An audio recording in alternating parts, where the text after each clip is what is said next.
Then my husband Albert, who could no longer make any logical decisions, said this, which shocked me. Molly, please quit your job and take care of Mom. Huh? I want you to help and look after Mom. Are you being serious?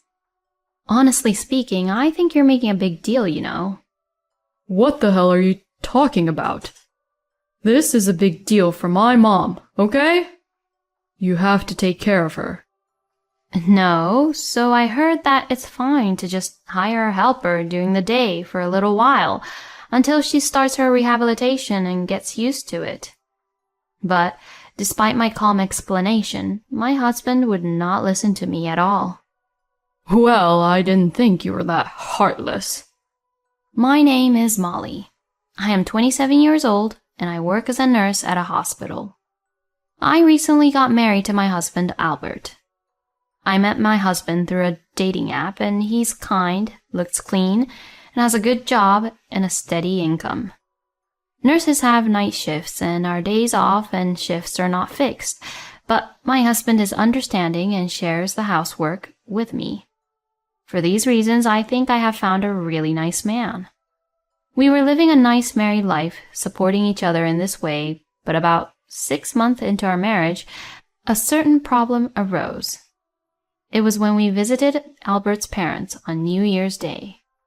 We lived not far from his parents' house, but because of my work, my husband and I rarely had the same days off, so we had not been able to visit them since we got married. My husband also told me, Well, we don't have any strict family tradition that the wife has to always come over, so you don't have to worry about it. So I took that for my advantage. So I didn't show up to Albert's family gatherings, even once from the time I got married until the New Year's. I decided to go to Albert's parents' house because I thought it would be impolite to not show up, even at the New Year's. I was a little nervous, wondering what kind of looks they would give me, but unexpectedly Albert's parents, Sandra and Todd, was actually treating me normal. And they actually greeted me warmly, saying, "I'm glad you came." I was really glad and relieved. My husband was right. My in-laws may not be the type of people who are really sensitive about family ties. But that thought was shattered in an instant. When I went to the kitchen to help my mother-in-law, Sandra, she suddenly gave me a really cold look. "Are you sure you can even cook?" "Huh? Nurses are all about work, aren't they?" "I have the image that most of them are like men, and they can't do any house chores." I was single for quite some time, so I'm pretty used to cooking for myself. "Oh, is that so? But I don't really want to eat what you cooked." "Then should I not help you out here?" "Do as you please. But if you don't help me around here, I tell all my neighbors that you're such an uncaring wife." I really couldn't believe my ears. Is it possible for someone like Sandra to say such terrible things? I thought maybe Sandra was angry at me because I didn't visit her and her husband very often after my marriage with Albert. If that's the case, then my husband wasn't right after all, huh? After that, I thought that I had made a bad impression to Sandra and tried desperately to make up for it. I helped with the cooking, poured drinks for both Sandra and Todd as soon as they finished their drinks, and took the initiative to wash all the dishes. I tried to anticipate what my in-laws wanted next and acted accordingly. I think I was so fully engaged physically and mentally that I could hardly concentrate on eating what I had on my plate. Despite that, my husband was happily drinking and sleeping around, being very oblivious to my situation. We walked over to Albert's parents' place, knowing that Albert might drink today, so it was fine that we could just take a taxi back home. But how could he be normal about leaving his own wife alone with his parents and just get drunk and sleep around? Seeing him being like that way, I felt like he didn't care much for me and began to feel like I couldn't trust much as I did compared to before. If I were to trust my husband's senses regarding the relationship with his parents, it could also make Sandra and Todd's impression towards me even worse. I had to deal this issue on my own. Since then, I had made an effort to get to know Sandra and Todd as much as possible. I took my husband to visit his parents in the daytime about once a month on weekends when I could get a day off, and every time I would bring them sweets or pastries that both Sandra and Todd liked. I also called Sandra and Todd as often as possible without bothering them, asking about their health and current conditions. Personally, I think I was able to build a reasonable relationship with my in-laws. In fact, Todd praised me behind my back for being a good wife to my husband. But unfortunately, Sandra was different. Her attitude toward me was the same as when I first visited their house, and she kept on bullying me, which never changed. And one day, I went to pick up a suitcase, which was used for a business trip that my husband had left at his parents' house and forgotten to bring back. My husband said he would pick it up himself on his way home from work. But since I was on my day off, I decided to go get it. My husband told me that he had called Sandra to let her know about it. So I headed to my in-laws' house without saying anything. As I was walking near my in-laws' house, I could hear Sandra's voice. Apparently, she was talking to her neighbor. It seemed like Sandra was happily talking about me. Ugh, our son's wife, is really useless. Well, I have to admit, I didn't quite like her since I met her from the beginning. I was in shock when she said that. So from the beginning, Sandra did not really welcome me or accept me being Albert's wife. In other words, no matter how hard I tried, Sandra's impression of me would never improve. Knowing this, I instantly began to feel that I don't really care about making a good impression to my in-laws anymore. I had done everything for Sandra.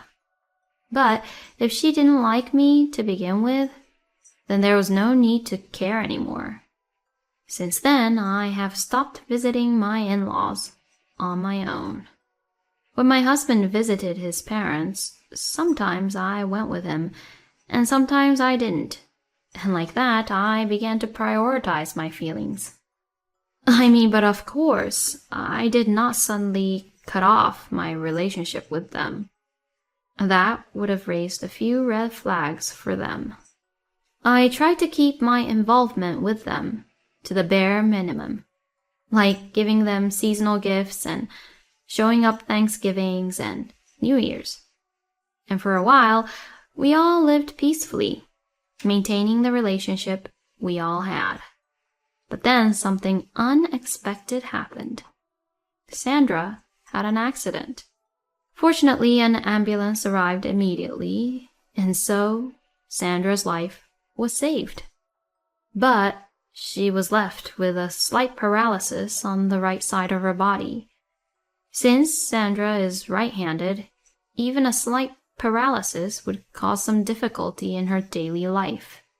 Until she gets used to it, it will be difficult for her to do any house chores. But Todd is still healthy, and if he hires a helper to support Sandra, only during the daytime, and for Todd to do the house chores after work, there will be no problem.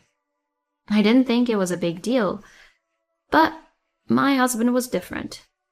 When Albert heard that his mom had an accident, he was in a panic. And that much I could understand. But after that, when he heard that she was left with a slight paralysis on the right side of her body, he was quite upset and panicking a lot. Albert was saying things like, "Mom's disabled now?" and he was very upset and seemed to be unable to calm down. Then my husband, Albert, who could no longer make any logical decisions, said this, which shocked me. "Molly, please quit your job and take care of Mom." Huh? "I want you to help and look after Mom." Are you being serious? Honestly speaking, I think you're making a big deal, you know. "What the hell are you talking about? This is a big deal for my mom, okay? You have to take care of her." No, so I heard that's fine to just hire a helper during the day for a little while until she starts her rehabilitation and gets used to it. But despite my calm explanation, my husband would not listen to me at all. "Well, I didn't think you were that heartless." Excuse me? Normally, the husband's wife is supposed to take care of the husband's parents, you know. I was so stunned and speechless. No, normally you should take care and support your own parents. And at this moment is when I finally understood that Albert was exactly like his own mom, Sandra. You just don't want any of the hassles and troubles, so you ask the others to do it for you. That's who Albert and Sandra was. As I was refusing the request from my husband, Sandra also called me. "Molly, please, just take care of me." As I told Albert already, you also have Todd, so I don't think there is any problem. Well, my husband can't do any house chores, so there's no point in expecting him to do it. And I don't want to hire a helper. Helpers cost money. What, does she think that I do it for free? Does she think that she's allowed to use me because I'm Albert's wife? You've got to be kidding me. I felt my anger rising up more and more. No matter what you say, I will not do it.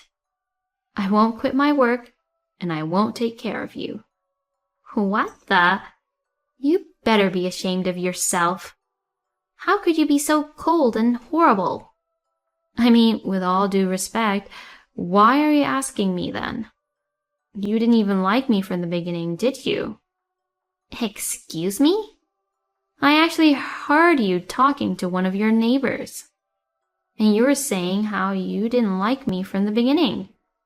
My goodness, were you eavesdropping? It doesn't even matter if you heard it or not. So why do you make me, whom you hate, take care of you, but not Albert, your adorable son? Wouldn't it be better for Albert to quit his job to take care of you, instead of having me, whom you hate, take care of you? Well, that's because Albert doesn't have to quit his job. Besides, I don't want to ask my son to take care of me because it might be a hassle for him. So, you don't feel sorry for me at all, or feel that you're causing me any trouble when I'll be quitting my own job and taking care of you? Well, that's... All right, I understand very well. I will not take care of you, and I will not quit my job. And I will quit being a family member with you all. I beg your pardon? I will divorce Albert and become a complete stranger to you all. What? You're abandoning me? You always tormented me by bullying me as Albert's wife, but don't come to me for help only when it suits you. I don't want anything to do with you and Albert anymore." No way." I said that and hung up the phone. Then I confronted my husband with the divorce papers when he came home from work. He said, Why? but I didn't want to explain anymore, so I said, "Why don't you ask your mother?" and began to pack my bags. Before leaving home, I threatened my husband that if he did not agree to divorce, my lawyer would send a content-certified letter to the company he works for. And finally, I received a notice that my husband and I were complete strangers. After that, I heard that Albert and his family didn't really have any good life after that. Sandra wanted to ask her own son to take care of her, but unfortunately, he was transferred to a rural area due to work. And her husband cannot do any house chores at all. Therefore, her husband has apparently abandoned looking after Sandra and doing any house chores from the beginning. Nevertheless, Todd would say that he would have a helper take care of Sandra only during the day, since having a helper would cost a lot of money, and like that, Sandra is only taken care of by a helper during the day, and there is no one at all to help her at evening. And because of this, she has been peeing on herself frequently, or she is not able to eat dinner properly, and Sandra has become mentally distressed and has begun to be very antisocial. After telling me what has happened, Albert would still ask me to help Sandra out, and I would say only one thing: you should quit your job and support her, and hung up the phone. I then blocked my ex-husband's number. I am now a divorcee, but my job is stable, and I am not depressed at all. In fact, I think it was a good experience for me to find my next partner. If I find someone I want to marry next, I will try to get to know their parents as much as possible before marrying him and see if we can build a good relationship. Since I am still in my 20s, I will not give up on love and work, and I will continue to enjoy myself and aim higher and higher. Thank you for watching until the end. Please subscribe to our channel. We hope to see you in our next video.